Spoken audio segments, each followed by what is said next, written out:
आज हम लोग जो जो चीज़ पढ़े हुए हैं, जैसे प्रकाश चैप्टर हम लोग पढ़ रहे हैं, तो उसके बाद ये सब पढ़ने के बाद हमारे एनसीईआरटी के बुक में 2-3 क्वेश्चन पूछे गए हैं। 2 तो उदाहरण के हैं, एक ये वाला हो गया 10.1 और एक 10.2 हो गया। उसके बाद भी कुछ सवाल दिए गए हैं, जैसे ये प्रश्न छोटे छोटे कोष्टक में दिए हुए हैं। इस पे चर्चा करेंगे, हम समझाएंगे कि आखिर सवाल पूछता कैसे है, क्या है, जो भी है। तो आइए शुरू करते हैं। सबसे पहले सवाल पढ़ लेते हैं क्या दिया हुआ है। किसी ऑटोमोबाइल में पीछे का दृश्य देखने के लिए उपयोग होने वाले उत्तल दर्पण की वक्रता त्रिज्या 3 मीटर है। यदि एक बस इस दर्पण से 5 मीटर की दूरी पर स्थित होता है तो प्रतिबिंब की स्थिति, प्रकृति और साइज ज्ञात कीजिए। ठीक है, इसको पहले देख लेंगे क्या क्या दिया हुआ है। गिवन पहले देख लिया जाएगा कि क्या क्या दिया हुआ है। तो देखिए, आर का वैल्यू दिया हुआ है।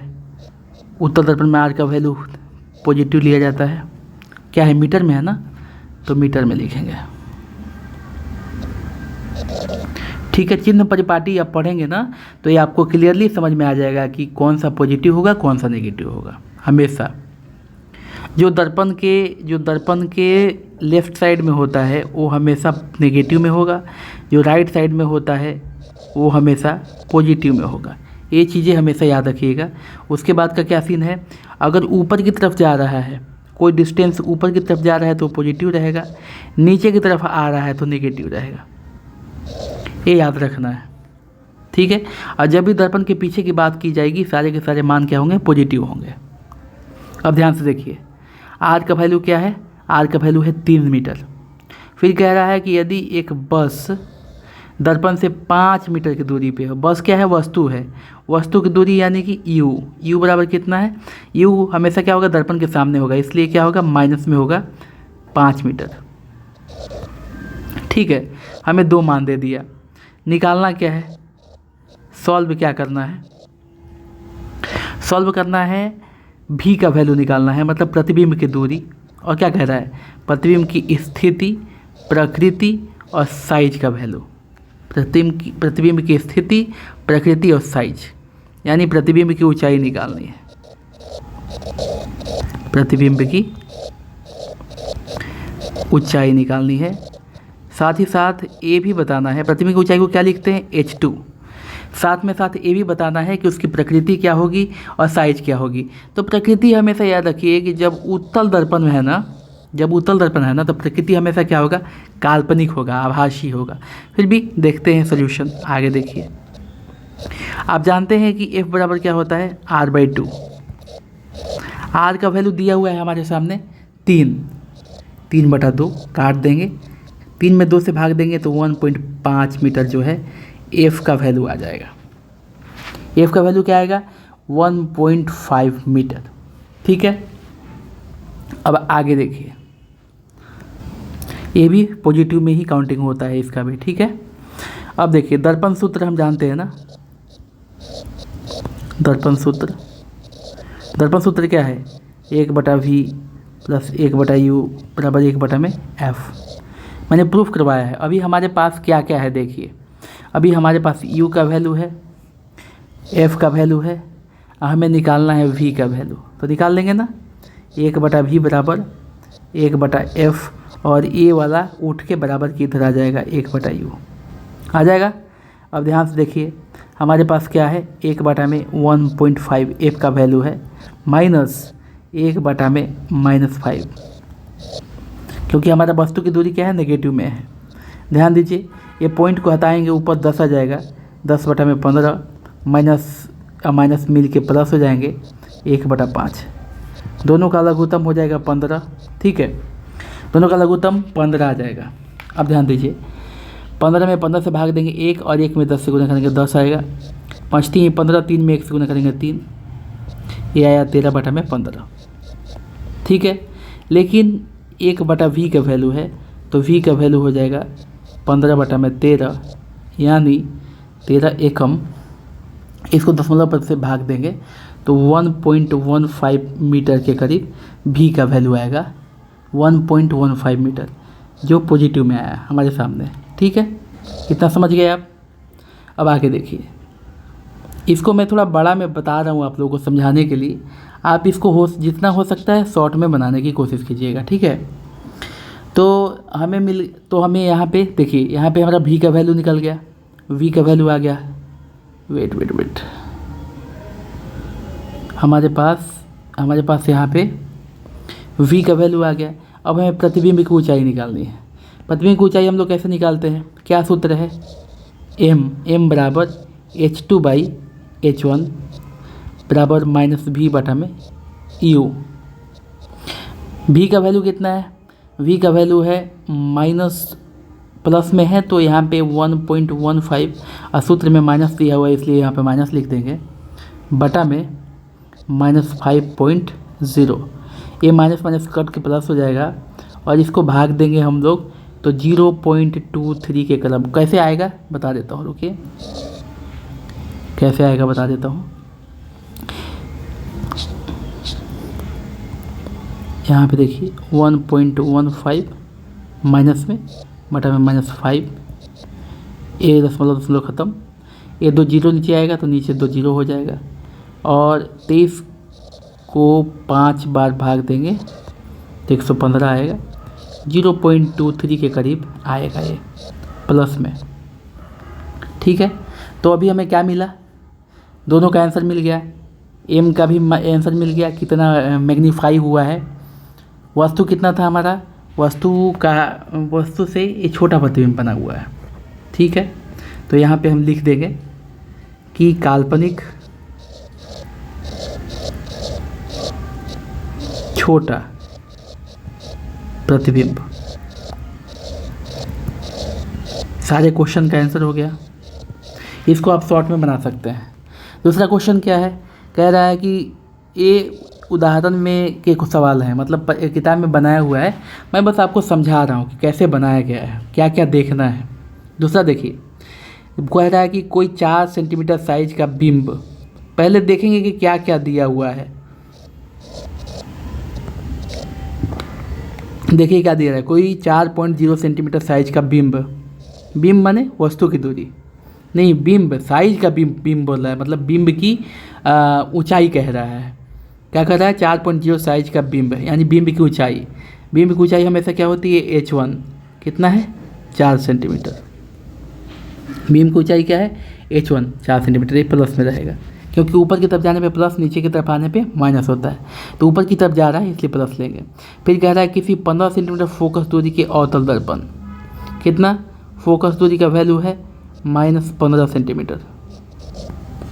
फिर क्या कर रहा है, दर्पण से 25 सेंटीमीटर की दूरी पर रखा हुआ है, वस्तु की दूरी क्या है, फोकस दूरी का अवतल दर्पण से इतना दूरी पर रखा हुआ है, यानी ये हो गया वस्तु की दूरी 25 सेंटीमीटर। इतना समझ में आया आप लोगों को।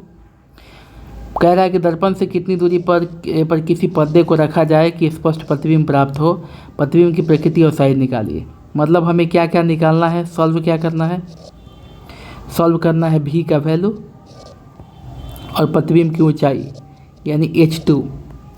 बिंब की ऊंचाई क्या होती है h1, प्रतिबिंब की ऊंचाई क्या होती है h2। अब देखिए कैसे इसको हल करेंगे, सॉल्यूशन। ध्यान दीजिए हमारे पास क्या है, हमारे पास f है, हमारे पास u है, तो v का वैल्यू निकल जाएगा 1/v प्लस 1/u बराबर 1/f। तो यहाँ 1/v करेंगे तो 1/f माइनस 1/u। इतना लिख रहा हूँ मैं इसलिए क्योंकि आपको समझ में आया कैसे हो रहा है। अब इधर ध्यान दीजिए, 1/f माइनस 1/u, f का वैल्यू कितना है, f का वैल्यू हमारे पास है, कहाँ गया, f का वैल्यू है -15, 1/-15 माइनस 1/-25, ठीक है। इसको माइनस माइनस प्लस हो जाएगा, प्लस में इसको ऐसे लिख सकते हैं हम 1/25 माइनस 1/15, दोनों का लघुत्तम हो जाएगा 75, 25 3 75, 15 5 75, यानी v का वैल्यू हो जाएगा कितना, समझ में आ रहा है ना, बटा पर के जोड़ है, बटा पर के जोड़ आप लोगों को तो आता ही होगा। v का वैल्यू हो जाएगा क्या 75/2। इतना तोड़ के मैं नहीं बता सकता हूँ क्योंकि ये बहुत ही छोटा बात है, मैथ अगर बनाते हो तो ये बहुत ही छोटा बात है, ठीक है। ये 75 हो गया। अब 5 में से 3 जाएगा, 2 बचेगा, लेकिन ये माइनस में बचेगा, बटा में 2, यानी -37.5 सेंटीमीटर ये क्या हो जाएगा, भी का वैल्यू आ जाएगा। भी बराबर -37.5 आ गया हमारे पास भी का वैल्यू। अब क्या कह रहा है, अब हमें निकालना है H2 का वैल्यू ना। तो m बराबर क्या होता है बाबू, H2 बटा में H1 होता है, फिर बराबर में क्या होता है -v बटा में u। अब ध्यान दीजिए H2 हमारे पास है नहीं, लेकिन H1 का वैल्यू प्लस में 4 दिया हुआ है, और माइनस भी है, और इधर और भी ऑलरेडी माइनस में है, तो माइनस माइनस क्या हो जाएगा, ध्यान दीजिए, -37.5 बटा में u का वैल्यू कितना है, u का वैल्यू है आई थिंक 25। ठीक है, तो अभी इसको हल करेंगे तो ये दोनों कट के प्लस हो जाएगा और गुना हो जाएगा इसका।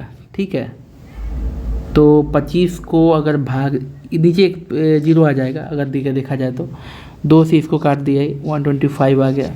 ठीक है, और इसको अगर देखा जाए तो 3 बार में ये कट जाएगा। ठीक है ना, ये 3 बार में कटेगा, और नीचे ये माइनस में है। ठीक है, इसको छोड़ना नहीं है, माइनस में है, तो 3 दूनी के 6, H2 बराबर क्या हो जाएगा, -6 सेंटीमीटर, यानी बड़ा प्रतिबिंब बनेगा। अवतल दर्पण है तो बड़ा बनेगा, वास्तविक बनेगा। ठीक है, ये प्रतिबिंब की जो प्रकृति होगी बड़ा वास्तविक होगी। H2 का वैल्यू हो जाएगा 6 सेंटीमीटर, और V का वैल्यू हो जाएगा 37.5 सेंटीमीटर जो भी है। तो ये उम्मीद है आप लोगों को समझ में आया होगा, क्योंकि इतना टफ नहीं है। अगर आप कैलकुलेशन थोड़ा बहुत मैथ का जानते हैं तो फार्मूला तो मैंने आपको बता ही दिया है, और कौन सा प्लस और कौन सा माइनस होगा चिन्ह परिपाटी में मैंने बता दिया है ऑलरेडी। आप लोगों को क्या बताया है, चिन्ह परिपाटी में मैंने क्या समझाया है कि इस तरफ मतलब लेफ़्ट साइड का जो इलाका में दूरी रहेगा वो रहेगा नेगेटिव में, राइट साइड के इलाका में जो दूरी रहेगा वो रहेगा पॉजिटिव में।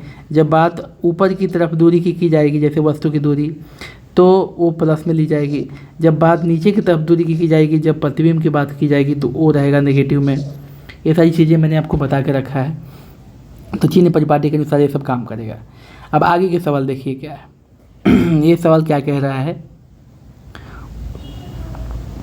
पहला सवाल कह रहा है कि अवतल दर्पण के मुख्य फोकस को परिभाषित कीजिए। तो मुख्य फोकस की परिभाषा मैंने बता के रखा है आपको कि किसी बिंब वस्तु से आ रही समांतर प्रकाश किरणें दर्पण से टकराने के बाद परावर्तित होती है, और परावर्तित होने के बाद जिस बिंदु पर काटती है या काटती हुई प्रतीत होती है उसे उस दर्पण का मुख्य फोकस कहते हैं। ठीक है ना, ये चीज़ें मैंने बता के रखा है ऑलरेडी, तो आप नोट से लिख लीजिए। दूसरा क्वेश्चन कह रहा है कि एक गोलीय दर्पण की वक्रता त्रिज्या 20 सेंटीमीटर है, तो इसकी फोकस दूरी क्या होगी। दूसरा सवाल का आंसर है, आपने पढ़ा होगा कि एफ़ का वैल्यू, एफ़ बराबर क्या होता है, एफ बराबर होता है r/2, यानी 20 सेंटीमीटर है, 2 से भाग दीजिए तो उसकी फोकस दूरी क्या हो जाएगी, 10 सेंटीमीटर। ठीक है, इसका आंसर हो गया 10 सेंटीमीटर। तीसरा सवाल आपका क्या कह रहा है, उस दर्पण का नाम बताइए जो बिंब का सीधा और बड़ा, आवर्धित का मतलब होता है बेटा बड़ा, आवर्धित का मतलब क्या होता है, बड़ा प्रतिबिंब। ठीक है, तो हमेशा ध्यान रखिए उत्तल दर्पण, यहाँ पे पूछ रहा है कि उस दर्पण का नाम बताइए, दर्पण का नाम बताना है। तो हमारे पास 2 ही दर्पण है, एक है उत्तल दर्पण और एक है अवतल दर्पण। अवतल दर्पण, उत्तल दर्पण, अवतल दर्पण, रुकिए 1 मिनट, थोड़ा इसको अच्छे से समझा देता हूँ मैं। ये हो गया उत्तल दर्पण और ये हो गया अवतल दर्पण। ठीक है, 2 दर्पण है हमारे पास, उत्तल और अवतल। ठीक है, उत्तल दर्पण में हमेशा कैसा बनेगा, छोटा प्रतिबिंब बनेगा, सीधा बनेगा, हमेशा छोटा बनेगा और सीधा बनेगा, याद रखिएगा। अवतल दर्पण में कैसा बनेगा, छोटा बनेगा, बड़ा भी बनेगा, सीधा भी बनेगा और उल्टा भी बनेगा। ठीक है, ये बात हमेशा याद रखना है। उत्तल दर्पण में हमेशा कैसा बनेगा, छोटा और सीधा प्रतिबिंब बनेगा। अवतल दर्पण में क्या बनेगा, छोटा भी बनेगा, बड़ा भी बनेगा, सीधा भी बनेगा, उल्टा भी बनेगा, सब बनेगा। क्वेश्चन क्या कह रहा है, 3 नंबर सवाल में आपको पूछ रहा है कि उस दर्पण का नाम बताइए जो बिंब का मतलब होता है वस्तु। बिंब का मतलब क्या होता है, वस्तु, याद रखिएगा, बिंब मतलब वस्तु, ठीक है ना। जो बिंब का सीधा, ठीक है, तथा आवर्धित का मतलब होता है बड़ा, ठीक है ना। आवर्धित का मतलब क्या होता है, बड़ा। तो क्वेश्चन में क्या कह रहा है कि सीधा भी होना चाहिए और बड़ा भी होना चाहिए। तो हम क्या देख रहे हैं कि उत्तल दर्पण में हमेशा कैसा प्रतिबिंब बनेगा, छोटा बनेगा, बड़ा तो बनेगा नहीं। तो ये तो ऐसे ही ख़त्म हो गया। अवतल दर्पण में देखिए सीधा भी बन रहा है और बड़ा भी बन रहा है। तीसरे नंबर सवाल का उत्तर क्या हो जाएगा, अवतल दर्पण, ठीक है, अवतल दर्पण हो जाएगा इसके तीसरे नंबर के सवाल का जो है। उसके बाद चौथा नंबर सवाल कह रहा है, हम वाहनों में उत्तल दर्पण को पक्ष दृष्टि दर्पण के रूप में वरीयता क्यों देते हैं। तो इसका शॉर्टकट में मैं लिखवा देता हूँ, क्योंकि इसमें सीधा, छोटा तथा पीछे के विस्तृत क्षेत्र का प्रतिबिंब बनता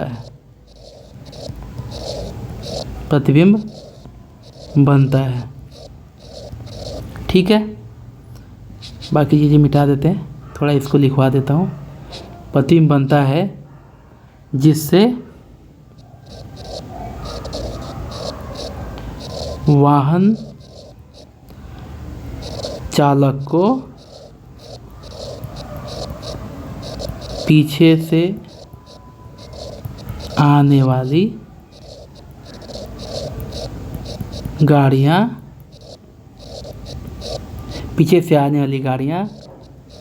स्पष्ट दिखाई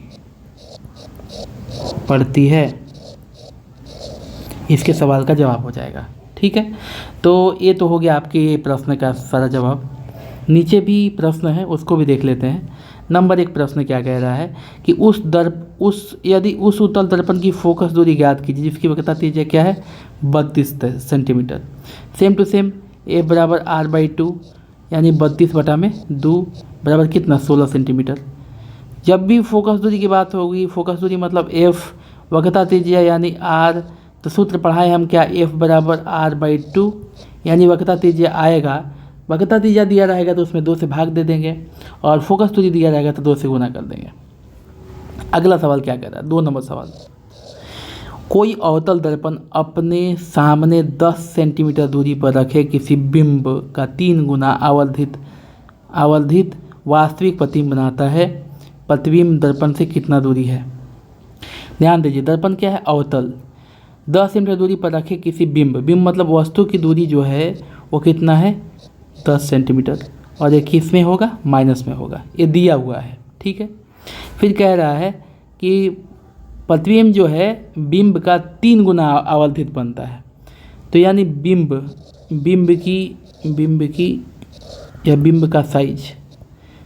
का साइज ले लेंगे H1 और प्रतिबिंब